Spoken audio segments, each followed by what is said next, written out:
विद्यार्थियों, आज हम आपकी पुस्तक में पाठ नंबर 16 जायका एक पुरानी दिल्ली,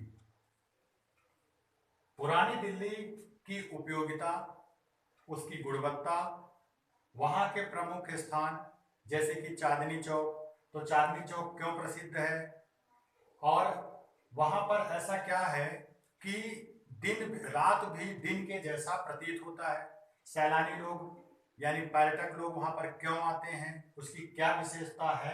जायका एक पुरानी दिल्ली, पुरानी दिल्ली की उपयोगिता और महत्ता के बारे में इस पाठ में बताया गया है। पहला देखिए पॉइंट, पुरानी दिल्ली की ऐतिहासिक शाही शान शौकत।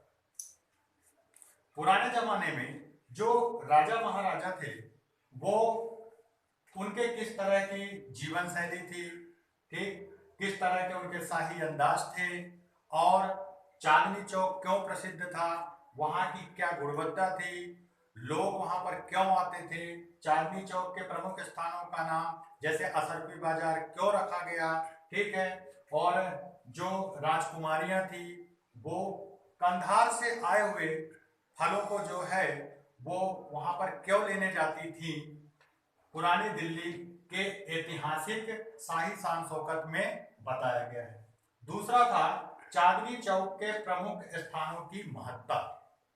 इसमें मैं आपको एक प्रसंग सुना रहा हूं कि वास्तव में चांदनी चौक ये सैलानियों के लिए एक आकर्षण का केंद्र रहा। यहाँ पर जो चाट मिला करता था वो बहुत ही स्वादिष्ट हुआ करता था और कई बार राजकुमारियां जो है वो चाट खाने के लिए चांदनी चौक आया करती थी, अपने महल में चाट ना ले जाकर वहीं चौक में ही चाट खाने का लुत्फ उठाया करती थी। एक तो ये था। दूसरा, चांदनी चौक की उपयोगिता इसलिए भी बताई गई है कि रात भी दिन के समान प्रतीत होता था। रात में भी सैलानियों का आना जाना लगा रहता था, लोग आते थे, वहां की गुणवत्ता को देखते थे और वहां जो प्रसिद्ध व्यंजन मिलता था उसे बड़े चाव से खाया करते थे। इस कारण जो है चांदनी चौक के प्रमुख स्थानों की महत्ता के बारे में इस पाठ में चर्चा की गई है। तीसरा पॉइंट जो सबसे खास है, खान पान की प्राचीन दुकानों और उनकी खाद्य गुणवत्ता। ये जो तीसरा पॉइंट है ये इस पाठ का मुख्य बिंदु है। जायका एक पुरानी दिल्ली कि पुरानी दिल्ली को क्यों याद किया जा रहा है, उसकी गुणवत्ता के कारण। उसमें जो पदार्थ जो डाले जा रहे हैं, भोजन सामग्रियां जो जो डाली जा रही है उसके बारे में बताया जा रहा है। यहाँ पर मैं आपको एक प्रसंग सुना रहा हूँ, एक कहानी, सभी विद्यार्थी ध्यान से सुनेंगे। चर्च के सामने एक जलेबी वाले की दुकान थी। किसकी दुकान थी? जलेबी वाले की दुकान थी। वो जलेबी इतनी प्यारी बनाता था कि उसकी दुकान पर नामी गिनामी लोग यानी प्रसिद्धि प्राप्त लोग जो है उसकी दुकान में आया करते थे, जैसे प्रधानमंत्री, नेता, अभिनेता। और एक सबसे बड़ी खास बात कि उस जो जलेबी वाले की जो दुकान थी उसके पास स्थान ज्यादा नहीं था, जिस कारण लोग वहां पर खड़े होकर के और जलेबी खाया करते थे और उसके बनाए हुए पकवान का आनंद लिया करते थे।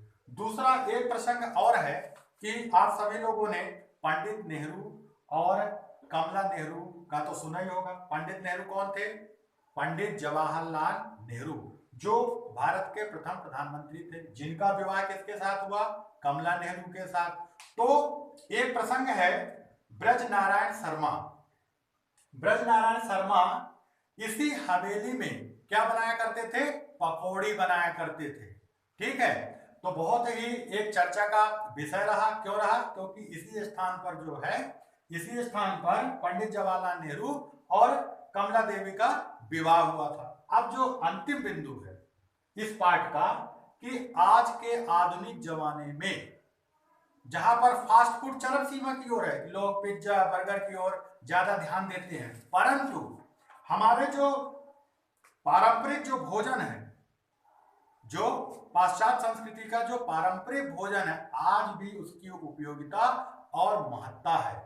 आज भी लोग भले ही वो पिज्जा बर्गर फास्ट फूड की तरफ बढ़ते जाए, परंतु वे अपनी प्राचीन संस्कृति का जो भोजन है वो उससे कभी भी दूर नहीं हो सकते हैं।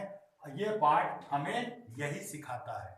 सभी को अच्छे तरीके से पाठ समझ में आ गया होगा। यदि कहीं पर कुछ डाउट की स्थिति बनती है तो आप ऑनलाइन क्लास में पूछ सकते हैं। धन्यवाद।